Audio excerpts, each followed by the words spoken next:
Innal hamdalillah nahmaduhu wa nasta'inuhu wa nastaghfiruh wa na'udzu billahi min shururi anfusina wa min sayyiati a'malina may yahdihillahu fala mudilla lahu wa may yudlil fala hadiyalah wa asyhadu an la ilaha illallah wahdahu la syarika lah wa asyhadu anna Muhammadan 'abduhu wa rasuluhu sallallahu alaihi wa ala alihi wa sahbihi wa sallam wa ba'd. Kaum muslimin dan muslimah, jamaah salat maghrib Masjid Al-Asri Pakunrejo dan pendengar setia Radio Muslim Jogja rahimani wa rahimakumullah. Sebelum kita lanjutkan membaca buku Aina Nahnu min Akhlaqis Salaf, ingin kami tambahkan sejumlah keterangan berkenaan dengan salah satu tokoh yang kemarin kita baca di buku ini, yaitu Ali Zainal Abidin atau Ali ibn Husain ibn Ali ibn Abi Talib radhiyallahu anhuma.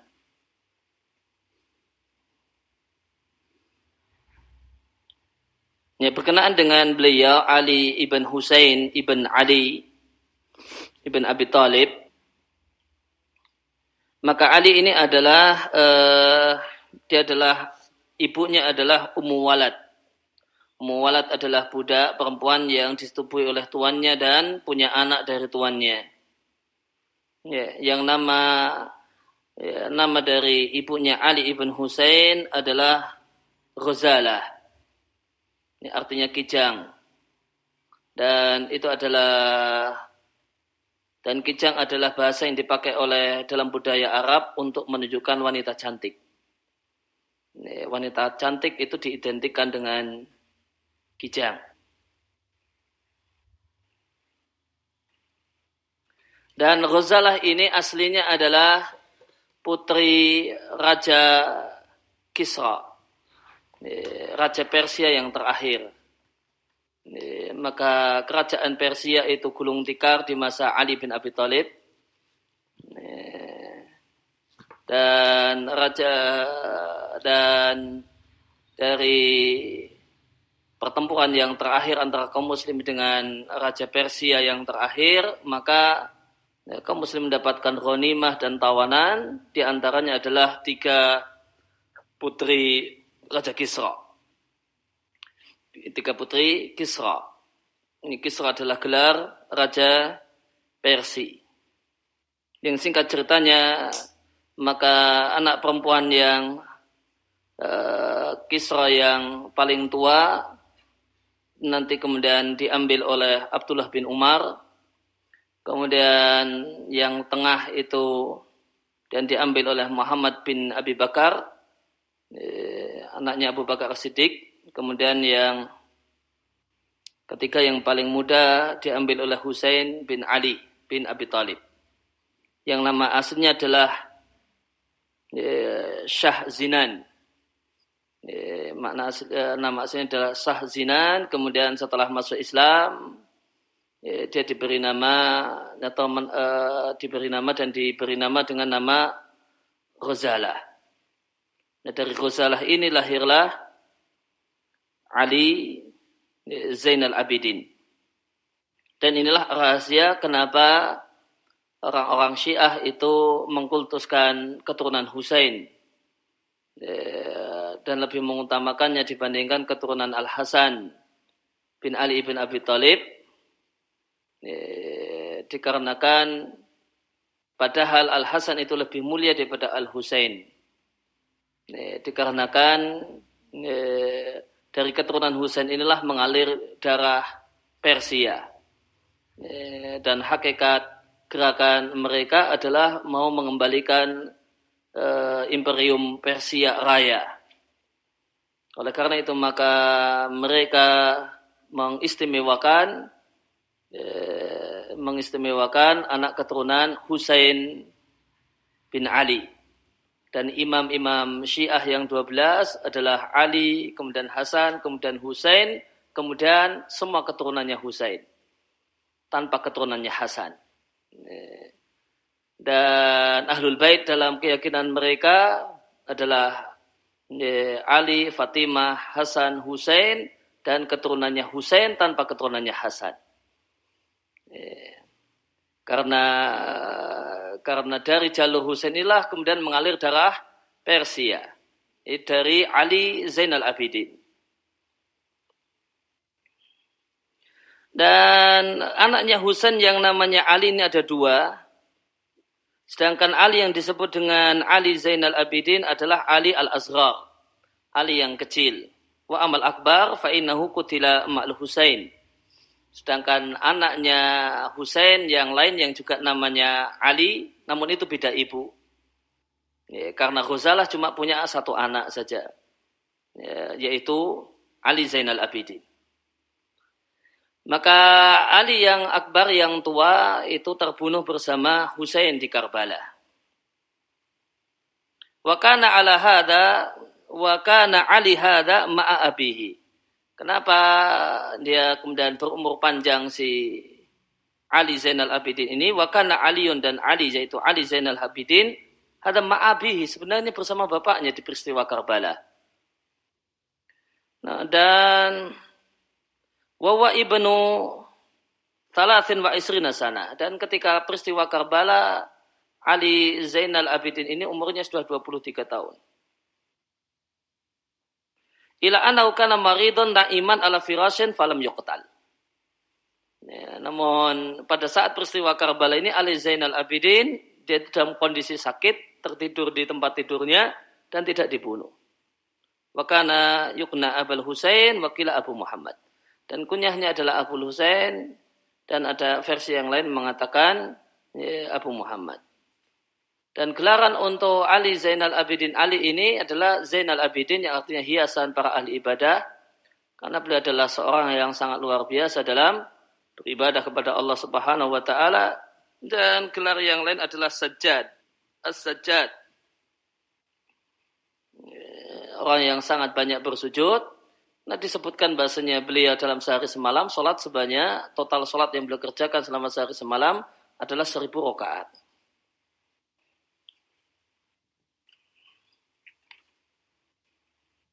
Dan berkenaan dengan apa yang kemarin kita baca tentang Ali Zainal Abidin, dia adalah seorang yang dermawan, namun dia sedekahnya rahasia. Ya, dan tidak ada yang tahu, sampai-sampai beliau dianggap bakhil karenanya. Sebagaimana di sini disebutkan di Sifatus Sofwah jilid yang kedua, dari Syaibah ibn Na'amah qala kana Ali ibn Husain yabkhal atau yubkhal. Ali bin Husain itu dianggap pelit, enggak pernah infak, enggak pernah sedekah. Nah, kenapa sedekahnya sembunyi-sembunyi? Falamma mata wajaduhu, setelah beliau ini meninggal dunia, barulah kemudian masyarakat mengetahui kalau beliau adalah seorang yang sangat dermawan. Selama hidupnya dianggap orang yang pelit. Selama hidupnya dia dianggap sebagai orang yang pelit. Setelah meninggal dunia, maka masyarakat menjumpai bahasanya beliau ini yakutu mi'ata ahli baitin bil Madinah. Beliau ini menanggung nafkah 100 rumah. Maka dia infaknya dalam semalam, kemarin telah kita baca, dia infak setiap malam, infak gandum dalam bahasa kita, yang merupakan makanan pokok ketika itu dalam bahasa kita beras, beliau distribusikan dalam semalam 100 rumah. Maka 100 rumah ini ditanggung nafkahnya, makannya oleh 100 rumah orang miskin ini ditanggung makannya oleh Ali Zainal Abidin. Ketika beliau hidup, beliau dinilai orang yang pelit. Setelah beliau meninggal baru orang tahu, 100 orang ini sudah tidak lagi pernah mendapatkan kiriman beras misterius. Sudah tidak lagi mendapatkan kiriman beras misterius. Oh, ternyata selama hidupnya beliau menafkahi 100 rumah orang miskin. Yakutu mi'ata ahli baitin bil Madinah. 100 orang miskin penduduk kota Madinah. Dari Muhammad ibn Ishaq beliau mengatakan kana nasun min ahli Madinah ya'isuna la yadruna min aina kana ma'asyuhum. Ada sejumlah penduduk Madinah yang tadi angkanya disebutkan 100 rumah. Mereka bisa hidup dan mereka tidak tahu dari mana mereka bisa hidup. Karena mereka tidak tahu, ada bahasa kita ada beras misterius setiap malamnya. Mereka bisa hidup ya, dengan cukup dan mereka tidak tahu dari mana mereka bisa hidup. Siapa ini yang menanggung hidup mereka? Falamma mata Ali bin Husain faqadu makanu yu'tauna bihi billail. Setelah Ali bin Husain meninggal dunia, barulah mereka kehilangan apa yang biasa mereka dapatkan di waktu malam.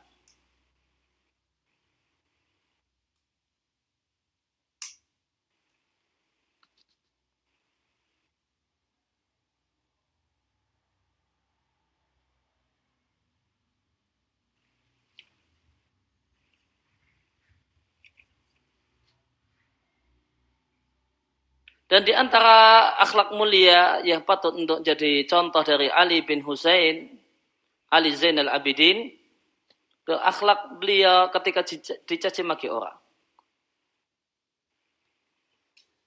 Dari Abdul Ghaffar ibn Qasim dia mengatakan karena Ali ibn Husain kharijan minal masjid. Satu ketika Ali bin Husain keluar dari masjid yaitu Masjid Nabawi, falakyahu rajulun. Lalu ya, dia ada seorang yang menemui beliau. Fasabbahu. Dan kemudian ketika bertemu dengan Ali Zainal Abidin isinya caci maki. Ya, mengata-ngatai kamu itu begini, kamu kejelekannya gini. Fatharat ilahi al-abid wal mawali. Maka budak-budaknya Ali Zainal Abidin yang nampaknya menyertainya itu marah. Ingin ngantemi, ingin ngeroyok orang ini. Ini kurang aja. Ya.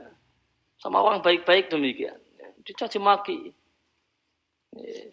Namun apa kata Ali ibn Husain, Ali Zainal Abidin telah mengatakan pada budak-budaknya, mahlan ani rajul. Biarkan orang tersebut. Sabar. Biarkan dia terus ngomong. Kan nggak perlu kemudian ngantemi, nggak perlu kemudian ngeroyok dia habis-habisan. Biarkan dia. Summa akbala ala rajul, kemudian setelah dia selesai, orang tersebut selesai mencaci makinya, maka Ali Zainal Abidin menatap orang tersebut dan mengatakan, Masudra angka min amrina akta. Sesungguhnya kejelekan kami yang tertutup dari dirimu lebih banyak lagi. Tidak salah kau bilang saya goblok, saya ini macam-macam, itu semuanya masih sedikit daripada aib-aib yang ada pada diri kami. Ya. Maka beliau katakan Masudra angka min amrina akta. Aib kami yang tertutup dari dirimu itu lebih banyak daripada yang kau ketahui. Saya tahu bahasanya aibku, kejelekanku lebih banyak daripada apa yang kau katakan, apa yang kau sampaikan. Itu respon beliau terhadap orang yang mencacinya. Terhadap orang yang mencacinya. Maka beliau katakan itu baru sebagian. Masih ada daftar yang lain yang belum engkau ketahui. Daftar kejelekan diriku yang engkau tidak ketahui. Kemudian setelah itu apa yang beliau katakan? Alaka hajatun nina alaiha. Apa engkau perlu bantuan apa yang bisa saya berikan padamu? Nah, mau minta apa? Nah, habis dicaci maki malah kemudian dikasih tawaran. Mau duit? Nah. Alaka hajatun nina alaiha. Apakah engkau punya hajat yang bisa kami bantu?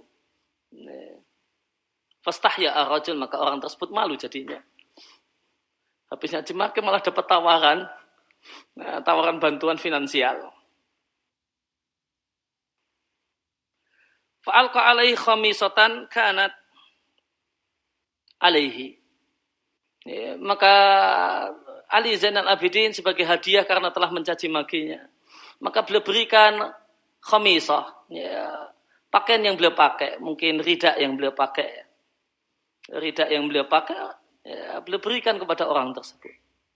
Dan khamisah adalah rida yang mahal, kain yang berkualitas, yang bagus. Ya, khamisah. Ya, maka malah diberikan pada orang tersebut. Wa amara lahu bi alfi dirhamin. Dan beliau nyuruh sama budaknya, tolong kasih orang ini 1.000 dirham.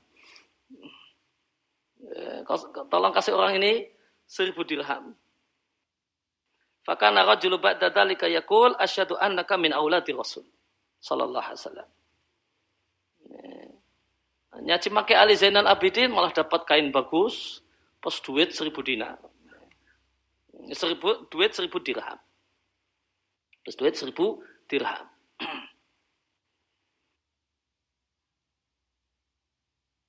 Malah dikasih duit banyak dan kasih kain. Ini setelah mencaci maki beliau rahimallahu taala. Akhlak mulia yang sangat luar biasa yang ada pada Ali Zainal Abidin. Jika beliau betapa beliau adalah seorang yang bisa berpikir jernih, berhati bersih. Tentu normalnya orang ketika mendapatkan caci maki dia juga ikut emosi. Namun beliau memandang dari sisi yang lain. Ya, memang secara umum ya seperti itulah keadaannya. Ya. Keadaan diriku kalau disebutkan bermaksiat macam-macamnya memang betul punya banyak maksiat. Ya. Bahkan saya punya maksiat-maksiat yang saya tahu dan kamu tidak tahu. Ya. Malah orangnya malah dicaci maki malah ngasih duit. Ya. Caci maki ngasih duit. Dan jika ada orang yang kemudian berbuat semacam ini, nyaci makin jelek-jelekkan, kok malah dikasih bantuan finansial, itu dia sendiri yang malu kalau masih normal. Kalau dia masih normal, maka dia yang malu. Dan dia tidak akan kuasa untuk tidak kagum dengan orang tersebut. Dengan orang yang memberi. Karena orang yang baik dalam pandangan umumnya orang, itu adalah orang yang ngasih duit. Itu orang baik. Itu orang yang baik. Maka ketika kita punya kekurangan karena kita tidak bisa menghadiri sejumlah acara mereka yang tidak sesuai dengan tuntunan, maka jangan lupa berbagi duit dengan mereka. Nanti akan jadi orang baik. Tapi kalau sudah nggak hadir, ditambah kemudian duitnya juga seret, itu yang jadi masalah. Yang jadi masalah duitnya seret, ya. Nggak hadir, duitnya lancar, itu jadi orang baik. Itu tergolong sebagai orang baik. Dan orang tidak akan kuasa untuk kemudian menjelek-jelekkan. Orang itu ya orang yang benci kemudian menjelek-jelekkan, sumpel duit itu diem itu. Yang nyaci maki Ali Zainal Abidin gini, sumpel duit diem ya. Akhirnya malah jadi kagum. Oh betul-betul engkau adalah keturunan Rasulullah Sallallahu Alaihi Wasallam. Maka ini psikologi manusia yang wajib dipahami oleh setiap Muslim, terutama Muslim yang teranggap aneh di tengah-tengah lingkungannya. Maka jangan pelit dengan duitnya. Nanti jadi orang baik. Disebut orang jelek itu ya bukan masalah pokoknya, bukan masalah hadirnya itu. Enggak hadir di acara-acara tertentu, namun nggak ada duitnya yang keluar itu sebagai kompensasi, itu yang jadi masalah pokok. Orang kemudian jelek-jelekkan, orang yang jelek-jelekkan kemudian kita sumpel duit itu diam, dia malu sendiri, tidak bakalan bicara banyak-banyak. Ini contoh keteladanan yang disampaikan oleh Ali Zainal Abidin pada orang yang dibenci, sumpel aja duit, disumpel duit sudah selesai.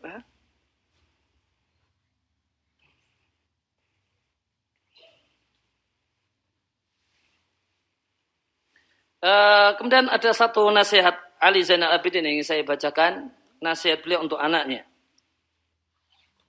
yang namanya Muhammad.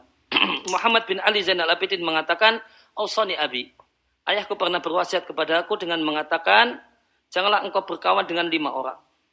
Janganlah engkau punya kawan ngobrol dengan 5 orang ini, dan janganlah 5 jenis orang ini kau jadikan sebagai teman safarmu."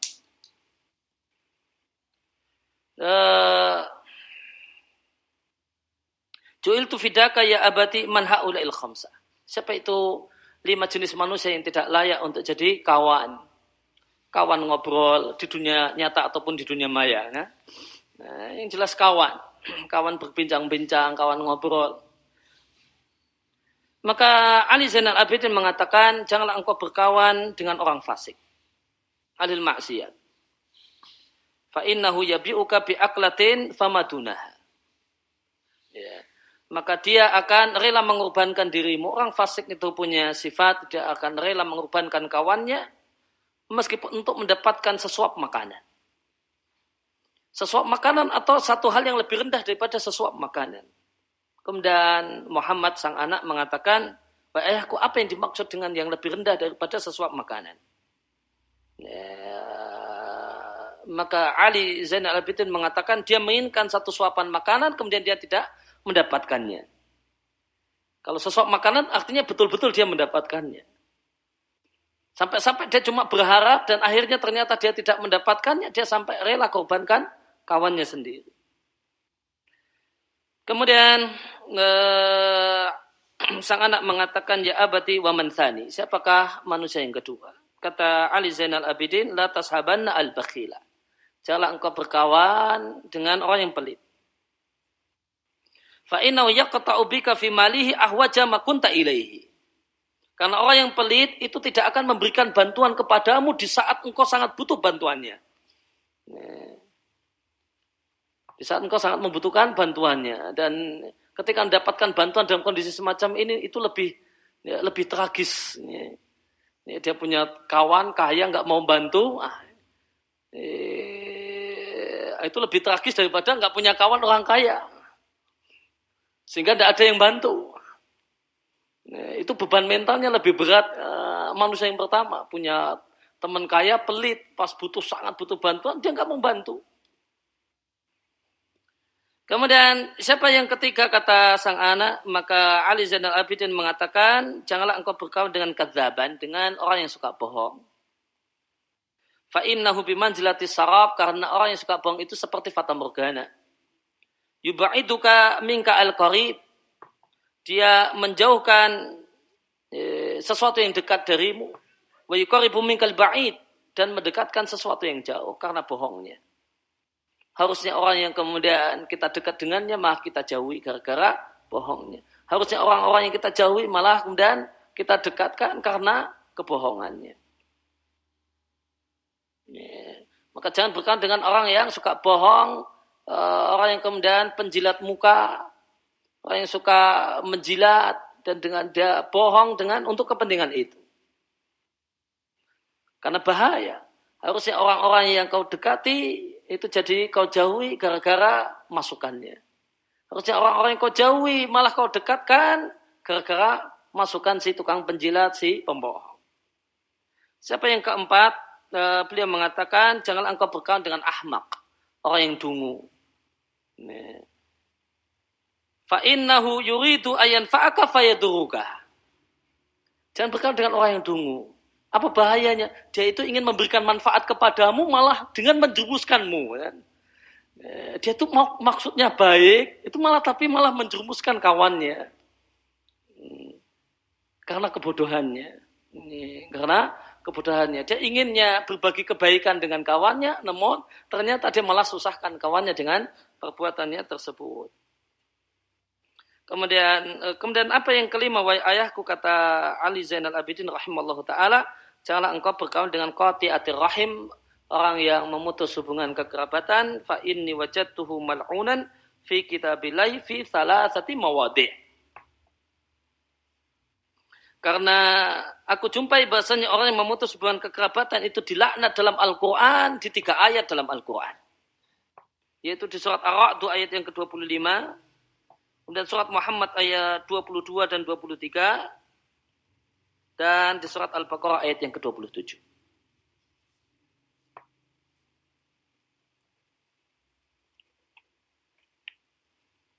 Kemudian kita kembali ke aina nahnu min akhlaqis salaf.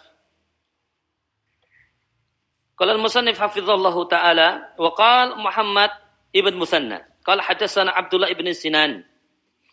Abdullah bin Sinan mengatakan, aku bersama Abdullah bin Mubarak dan Mu'tamir ibn Sulaiman di satu daerah namanya Tarsus. Fasahan nas, maka terdengar suara teriakan an-nafir, yaitu teriakan untuk berangkat jihad, berangkat perang. Maka ada suara tertentu yang di masa silam dipakai untuk kemudian mengumpulkan massa untuk perang. Suara sejenis trompet tertentu yang itu khas, yang ketika itu dibunyikan maka maknanya orang diminta untuk kumpul keluar dari rumah dengan membawa senjatanya masing-masing untuk berangkat perang. Faraja Ibnu Mubarak wan nas. Maka Ibnu Mubarak pun berangkat berperang bersama banyak orang. Fala mastafa al-jam'an. Maka tatkala berbaris dua rombongan, pasukan kaum muslimin dan pasukan orang kafir. Kharaja Rumiyun, maka keluarlah dari barisan orang kafir seorang Romawi. Fatolaba al-biraz, lalu dia meminta biraz, perang tanding. 1 lawan 1. Maka di masa silam dalam kegiatan perang ada yang disebut dengan sebelum terjadinya kecamuk perang, dua barisan itu melebur kemudian berperang, ada satu mukaddimah perang namanya biraz. Jangan dibaca baroz, karena baroz itu artinya BAB. Atau mubarozah.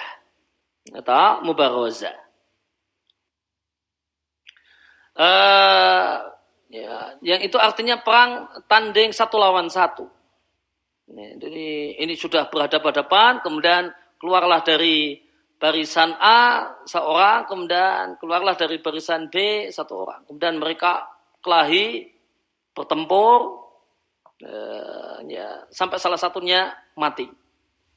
Itu kegiatan yang disebut biraz atau mubarozah. Dan menang dalam acara mubarozah itu penting dalam dunia perang di masa silam. Karena ketika kemudian di mukaddimah ini menang telak, maka ini merontokkan psikologi lawan. Dan kalah di sini menyebabkan jatuhnya psikologi. Kalau kaum muslimin, ya kaum muslimin. Misalnya jagonya kaum muslimin kok mati, ini menjatuhkan mental. Dan jatuhnya mental ini sudah setengah kalah dalam peperangan. Maka seorang tentara Romawi tadi keluar dari barisannya dan dia menantang untuk mubarozah. Fa kharaja ilaihi rajul, lalu keluarlah satu orang dari kaum muslimin. Fasyada al-ilju, ilju di catatan kaki ar-rajul min kufaril ajmi. Seorang dari orang kafir namun non Arab, itu bahasa itu disebut ilj. Fasyadda alaihi, maka al-ilju, maka si kafir itu bisa mengikat si muslim faqatalahu, dan membunuhnya. Mengikat di sini maknanya ya kurang lebih mengalahkan dalam pertempuran dan membunuhnya. Sampai akhirnya si orang Romawi ini bisa membunuh 6 kaum muslimin. Semuanya mencoba mengalahkannya, 6 orang ini semuanya kalah semua. Maka jadilah dia yatabakhtar. Yatabakhtar itu berjalan pongah. Lenggak-lenggok, sok jago. Yatabakhtar mana asalnya berjalan lenggak-lenggok, namun berjalan lenggok-lenggok di sini bukan kemudian seperti peragaan busana atau apa. Namun maksudnya dia berjalan lenggak-lenggok di sini adalah berjalan pongah, berjalan sombong. Wah, mana udah mati semua nih. Mana jagomu? Jago kalian, mana orang Islam? Mana jago kalian? Ini 6 dah beres semua. Maka dia jalan baina safain, di antara 2 saf. Di barisan orang kafir Romawi kaum muslimin. Dia jalan di sini nantang-nantang. Dia tulubul mubarozah. Dia masih saja minta mubarozah. Mana jago-jago kalian? Sini saya habisi. Ya. Maka karena sudah ada 6 orang yang jago-jago kaum muslimin kalah semua, maka tidak ada satupun yang keluar. Faltafata ilayya Ibnu Mubarak. Maka Ibnu Mubarak kemudian menoleh padaku. Siapa padakunya? Abdullah bin Sinan. Faqala, lalu mengatakan, ya fulan, in kutiltu, jika aku memang akhirnya nanti terbunuh, tolong lakukan ini dan itu. Wasiat. Wasiat sebelum meninggal. Nanti jika aku mati, tolong gini. Sejumlah wasiat. Summa haraka dabbatahu, kemudian beliau gerakkan dabbahnya. Dabbah maknanya adalah hewan berkaki 4, kuda mungkin. Maka beliau kemudian gerakkan kudanya keluar dari barisan tentara kaum muslimin. Wa baraza lil ajz, dan kemudian melakukan perang tanding dengan orang kafir tersebut. Fa'ala jama'ahu sa'atan, kemudian terjadilah pertempuran selama beberapa saat. Faqatala al-ilja, lalu Abdullah bin Mubarak berhasil membunuh si orang kafir yang telah mengalahkan 6 jago kaum muslimin. Ya, setelah ini kalah, kemudian Ibnu Mubarak kemudian nantang tolabal mubarozah. Ayo siapa? Ini jago mudah mati. Giliran, siapa yang mau mati selanjutnya? Maka kemudian barozalahu iljun akhar. Maka kemudian satu orang kafir yang lain melakukan mubarozah dengan Ibnu Mubarak. Faqatalahu, kemudian Ibnu Mubarak pun bisa membereskannya. Hatta qatala sittata ulujin. Sampai bu ya. Sampai kemudian Ibnu Mubarak kemudian bisa membunuh 6 orang kafir. Berarti draw kan? 6 mati, kalian juga 6 mati ya. Dan setelah 6 mereka orang kafir ini, jago-jago orang kafir ini mati, maka Ibnu Mubarak masih nantang lagi. Wa talabal biras, ayo siapa yang mau keluar? Faka'annahum ka'u anhu. Maka mereka ka'u, ini catatan kaki, ai jubunu, mereka takut. Ya, maka mereka takut. Anhu terhadap Ibnu Mubarak. Fadoraba, akhirnya karena tidak ada yang melayani tantangan Abdullah bin Mubarak, maka kemudian beliau pukul kudanya, atau beliau gerakkan kudanya. Watarada baina sofain, kemudian beliau kemudian bergerak di antara 2 shaf. Tsumma ghaba, kemudian beliau menghilang di tengah-tengah barisan. Falam nas'ur bisyai, kami pun tidak mengetahui sedikit pun kemana orang tadi. Maka pasukan kaum muslimin nggak tahu kemana orang tadi. Pokoknya terus menghilang, kemudian terjadilah pertempuran. Karena mubarozah telah selesai dan terjadilah pertempuran, bertemunya dua shaf, 2 barisan orang kafir dan barisan kaum muslimin. Wa idza ana bihi fil maudi alladzi kana. Ternyata tiba-tiba bersamaku Ibnu Mubarak di tempat alladzi kana yang tadi dia pesan padaku. Jadi Abdullah bin Mubarak sebelum mubarozah, beliau pesan-pesan kepada Abdullah bin Sinan di satu tempat. Nah, kemudian ternyata dia balik di tempat itu. Dan kembali dia bersamaku. Lalu Abdullah bin Mubarak mengatakan kepadaku, ya Abdullah, lain hadasta bihada ahadan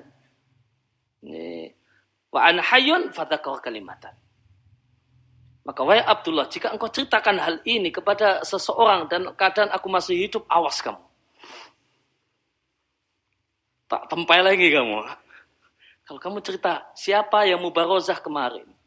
Siapa yang mubarozah tadi pagi? Awas kamu. Selama aku masih hidup. Kalau kemudian aku telah meninggal dunia, kamu cerita kemudian di peperangan dulu, ya, kaum muslimin kemudian menang telak setelah mubarozah yang sangat luar biasa. Nah, itu adalah tokohnya adalah fulan, tidak apa-apa kamu cerita setelah saya mati. Dan selama saya masih hidup, awas kamu. Nah, karena ini satu-satunya yang tahu. Karena Abdul Mubarak itu keluar dengan kudanya dalam keadaan menutupi wajahnya.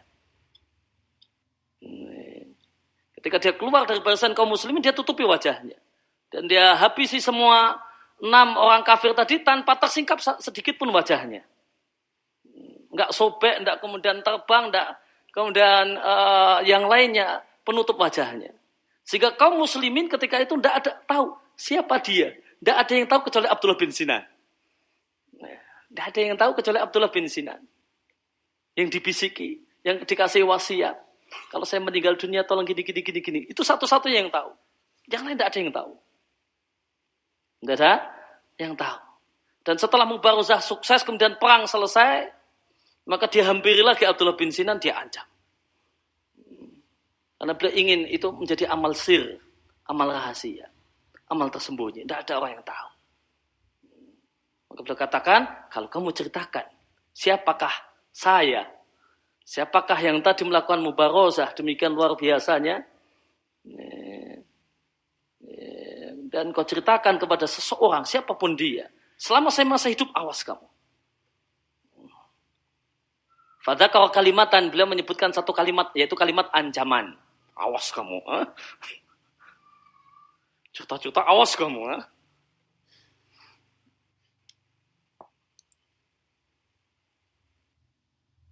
Ya, demikianlah Abdullah Mubarak.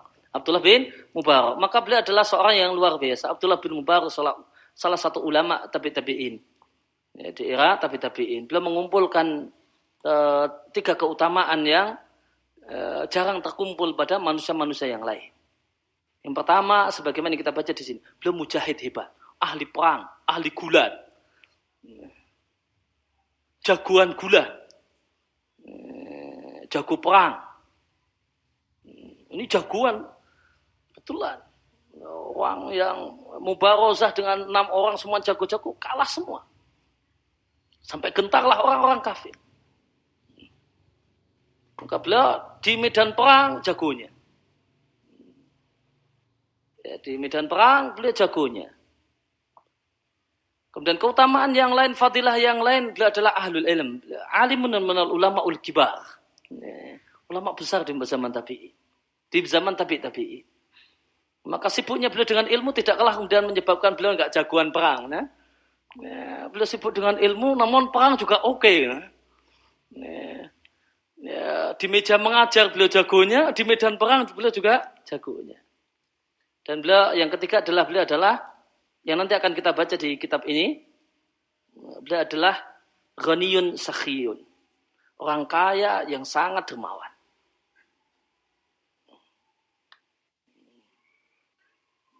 Orang kaya yang sangat dermawan. Beliau dermawannya luar biasa. Dermawannya luar biasa. Nanti akan kita baca kisah kedermawannya Abdullah bin Mubarak. Di antaranya adalah ketika beliau adalah seorang yang termasuk bolak-balik berhaji. Ketika kemudian ada orang-orang yang mau bareng dengan beliau. Banyak orang ingin bareng dengan ulama ketika berangkat haji sehingga sekaligus jadi pembimbingnya. Ya. Sehingga kemudian bisa meneladani apa yang beliau lakukan karena ini ulama. Maka sejumlah orang kampungnya itu minta pengen bareng mau berangkat haji. Maka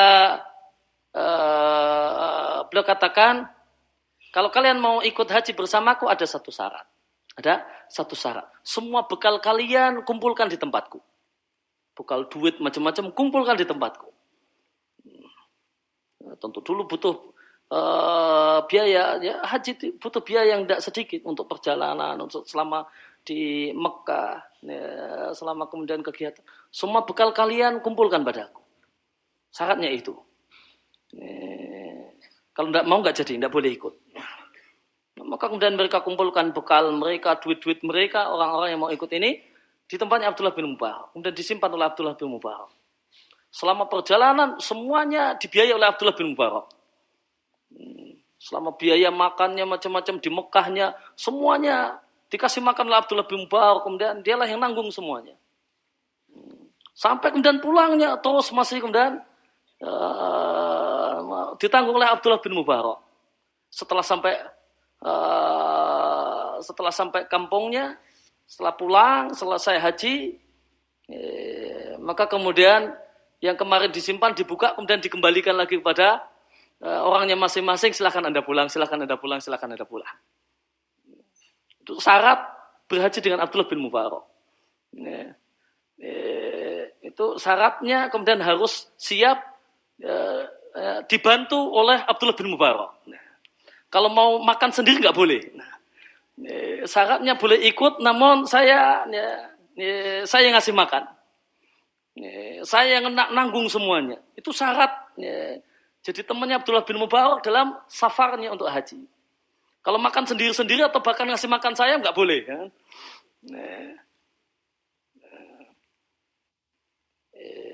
Dan ini tentu butuh biaya yang sangat besar.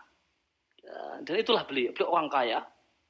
Beliau kaya dan dermawannya luar biasa. Itu 3 fadilah 3 kelebihan yang Allah kumpulkan pada Abdullah bin Mubarak yang boleh jadi tidak terkumpul pada banyak orang. Di meja mengajar beliau jagonya. Di meja jihad beliau adalah jagoan. Beliau adalah juga jagonya. Di bidang bisnis beliau adalah tajir kabir. Beliau adalah bisnismen sukses. Duitnya banyak. Namun duitnya habis untuk infak. Itu Abdullah bin Mubarak. Demikian yang kita baca sallallahu ala nabiyina Muhammadin wa ala alihi wasallam. Wa rada'ana alhamdulillahirabbil alamin. Subhanaka Allahumma wa bihamdika asyhadu an la ilaha illa anta astaghfiruka wa atubu ilaik.